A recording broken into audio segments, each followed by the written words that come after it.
rek violence fu mu munti nekk amul njëriñ. ban njëriñ la am. D'accord. amul njëriñ et d'ailleurs c'est pourquoi d'ailleurs peut-être j'ai pas eu l'occasion de participer ici quand il y avait le coup d'état en Guinée ñu bëri di ko rafetlu fii ñu bëri di ko rafetlu alors que franchement je pense que on devait pleurer parce que yenn yi ñun Sénégalais yi non même defoon 50 mandats loolu c'est pas des choses yoo xamante ne loolu c'est pas des choses yoo xamante ne vraiment war nañ ko rafetlu est-ce que gënuñu woon condamné troisième mandat bi ak déroulé bi mu amoon par rapport ak le peuple guinéen dans tous les cas de figure man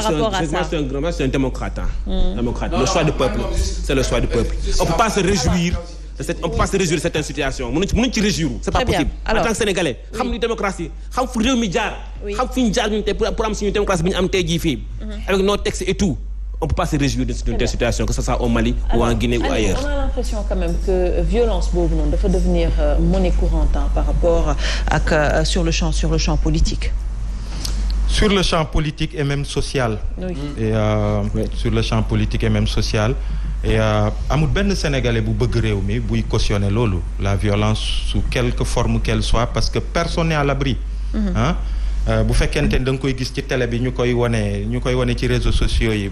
ba mu bañ la intéressé nga bañ ko condamner wala li nga mën en tant que citoyen pour fexe ba mu dàkk defoo ko nga koy seetaanee de loin c'est que xamoo luy violence ak li mu jur ci yenn réew yi notamment yenn réewu Afrique yi sax quoi et violence politique aussi gis nañ ko ci histoire politique u Sénégal surtout ci bu ñu jëm ci ay élections à chaque fois day am ay tensions yi nga xamante ni day jur violence quoi et dernièrement depuis élection 2019 yi aussi gis nañ li ci xew gis nañu kiiwu pur bi et man dama jàpp ni l'État a une responsabilité sur lu bëri même bu dee on ne peut pas tout rejeter ci état bi mais état daf ci am responsabilité par exemple c'est vrai yenn yi ngay woowee détail mais c'est des faits et les faits ils sont importants ce qui s'est passé à Ziguinchor il y a quelques jours bu ma déggee ni laata loolu di am ou bi muy am sax parce que normalement police am na boo demee BMS am na fépp ci région yi BMS c'est-à-dire balaa sax activité di am wala yenn nit yu am yenn envergure yi wala yenn kii tout de suite xam nañ lépp xam nañu les risques et puis ñu alerter les autorités pour mitiguer ces risques là loolu am na fépp mais loolu yëpp bu amut ñu dem ba ñu ne événement yi am na police ñëw na avec une voiture de police malheureusement en sous-effectif et que police jotul ñëw interposer wu pour xool nan lay régler situation bi loolu aussi ça fait peur loolu c'est une deuxième chose et troisième chose loolu Sénégalais yëpp teg nañ ci bët bu fekkente ni violence boobu nga xamante ni violence su ci espace politique bi la dañu dem ba comme ni nga ko waxee ki nga xamante ni moom mooy njiitu réew mi suñuy force de sécurité yi nga xamante ni ils sont formés pour ça ils sont sélectionnés parmi les meilleurs ñenn ñi ñu am tàggat gi ñu am maqaama gi et puis ñu am jumtuwaay yi pour que ñuy aar suñu président di ko protéger ak yooyu bu ñu demee président di def tournée économique mu am au-delà de ces forces mu am ñi nga xamante ni tàggatuñu leen ci c'est de gros bras ay nervis ñi nga xamante ni parfois sax c'est des victimes du système ak victime situation économique ku réew mi ñu jël leen di leen fay pour que ñuy dóor ay citoyens yuy jibal beneen kàddu loolu c'est pas un bon exemple et ça c'est la porte ouverte à tout parce que le président de la République l'État en tant que État mais président de la République ak exemplarité bi mu war a def ci loolu bu ñu ko encadré ñu wone le bon exemple keneen ku ko munti def ngay opposant wala ngay activiste wala ngay leneen ak leneen bu ñu dalee sa kaw sénégalais yëpp dañuy ne waaw lii du yoon parce que quand même l'État a pris les dispositions pour que tous les citoyens soient sécurisés tous les citoyens puissent se mouvoir ci espace ci territoire national sans que ñu am ay inquiétudes par rapport à leur sécurité mais gis nañu quoi il y a tellement de choses qui se passent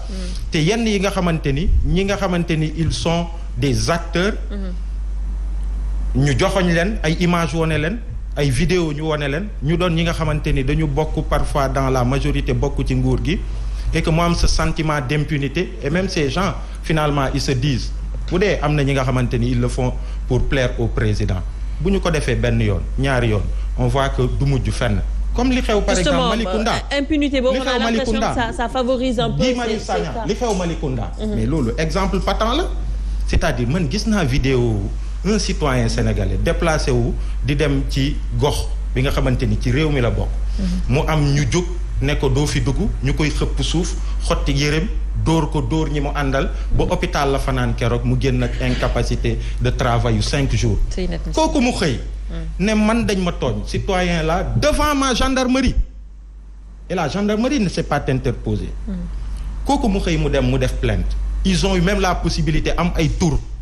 am ay pièces à conviction c'est-à-dire ay photos ak ay vidéos mais loolu un état responsable avec une gendarmerie régalienne bi nga xamante ni day jouer rôle am mais le minimum c'est de mener des enquêtes ñu xool ñan ñoo def loolu bu ñu leen waree teg daan ñu teg leen daan loolu boo amoon mais loolu après sous quelque forme que ce soit ak fu mu munti jógee ku ko def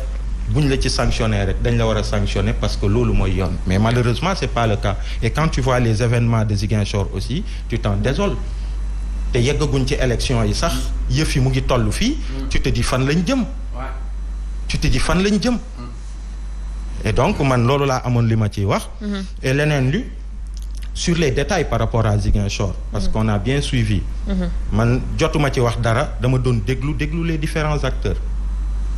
quand j'ai vu le communiqué de UNACOIS Yeesal bi nekk Ziguinchor et que ils disent que l'homme politique Ousmane Sonko ñun ñoo ko invité suñu siège pour que mu ñëw qu'on parle d'économie et non de politique moi je me dis que il a le droit d'y aller parce que sénégalais la dëkk Ziguinchor même bu dee rivalité politique am na il a le droit d'aller là-bas Doudou Ka il a le droit d'aller ba en face chez Sonko pour des raisons comme ça war a rencontrer ay nit daf ko war a def loolu mooy yoon mais warul mën a dem foofu pour cette réunion là invité par des opérateurs économiques et que lii mu am ci xoola ñi ci poignardé seen bakkan mënoon na ci rot pour man du dëgg du yoon bépp citoyen ngay homme politique ngay activiste ou ngay juste citoyen waroo am sens interdit ci territoire national fu nekk da nga fa war a dem surtout quand c'est pour des raisons comme ça des raisons yi nga xamante ni c'est justifié c'est expliqué et que raison yu valable la quoi. Mais justement où est passée cette culture de la paix parce qu'on a l'impression quand même Sénégal suñu doon wax paix moo tax ñuy wax bon ba léegi entre guillemets mais qu'est-ce qu'on peut dire de tout cela par rapport à cette culture de la paix boo xamante ne peut-être nos ancêtres moom lañ ñu bàyyil on a l'impression que ça a tendance à disparaître ce qui se passe sur les réseaux sociaux rek mën na ko wane. Ouais. Et je pense que c'est notre société aussi il faut convoquer j'aurais bien aimé que sociologues yi ñu am ci xalaat tuuti quoi moi j'ai le sentiment que au-delà de la violence politique mais de plus en plus ci quartier yi xoolal par exemple mooy kii bi nu mu tuddati au niveau de Ouest Foire li fa xew ki poignardé toujours waaw sur benn voilà des choses comme ça affaire priorité nga am aw ma ko voilà des choses simples au lycée ñaari xale yu football match interclasse kenn jël brique dóor moroomam donc de plus en plus on a une société violente une société de plus en plus nga xool par exemple ci même zone bi il y a 2 ans de cela benn waay bu yoroon oto ak keneen ci jàppante nii rek il sort le pistolet il vient boum pour man loolu aussi suñu société la ñu war a voilà. Justement kii dama doon lire sànq Ansoumana Dione ma koy nuyuwaale au passage mais mu wax ne que les arguments ne suffisent plus pour se convaincre entre citoyens sénégalais cela prouve que notre pays a de très sérieux problèmes surtout en matière de santé mentale donc suñu pays souffre entre guillemets de santé mentale. Oui justement. ba pare li mu wax noonu c'est écœurant nee na Aïcha parce que fii ku fi nekk si ñun. tu peux être mën nga am feebar boobu. mais Sénégal dafa mel ni ñi am feebaru xel boole wuñu leen ci réew mi boo demee hôpital psychiatrique bu Mbao. ban traitement ku ci am mboq. faj bi metti na prise en charge finalement mbokk yi dañuy faj ba duñu amati ñu mujj abandonné nit loolu aussi war nañ leen bàyyi xel ci réew mais pour revenir si thème bi comme li mu doon wax dañu am violence économique quoi violence sociale ci à tous les niveaux quoi da ngay gis même ci télé bi sax nit ki problème mu dépense la am këram jabar ji laaj na ko dépense amul dépense sànn la ko loxo moom la génnaale quoi fan yi yëpp yaa ngi wax courage je félicite le préfet du département de Pikine parce que fan yii ak nawetaan yi nous à Pikine Stade Alassane Djigo on reçoit toutes les zones de Thiaroye à Yeumbeul mais on avait une violence bu dul jeex avant match après match durant match population bi dëkk à côté police yi aussi de manière violente la ñuy réprimander lacrymogène yi ci kër yi lay dugg finalement le préfet a pris la décision d'interdire les matchs à partir au-delà de 19h parce que dañ doon dem match nawetaan ba minuit après simol da ciy am leneen da ciy am mais la violence aujourd'hui elle est en nous. C'est des jeunes qui sont en nous ñun dañ doon wax ni lii ci yeneen dëkk yi la am ñee ñoo koy def wala bu dara amee ñu la loo ñagi mais li fi am ñun la et la classe politique sénégalaise n'est que le reflet de la société. boo taxee wujju léegi danaa la bu ñu koy yóbbu sax xëppante leen asib c'est ça la réalité buñ lay wax yóbbu ko ardo ça signifie quoi. ñun biñ nekkee xale booy xeexal sa morom dañ naa la ëffal bët bi su fekkee doo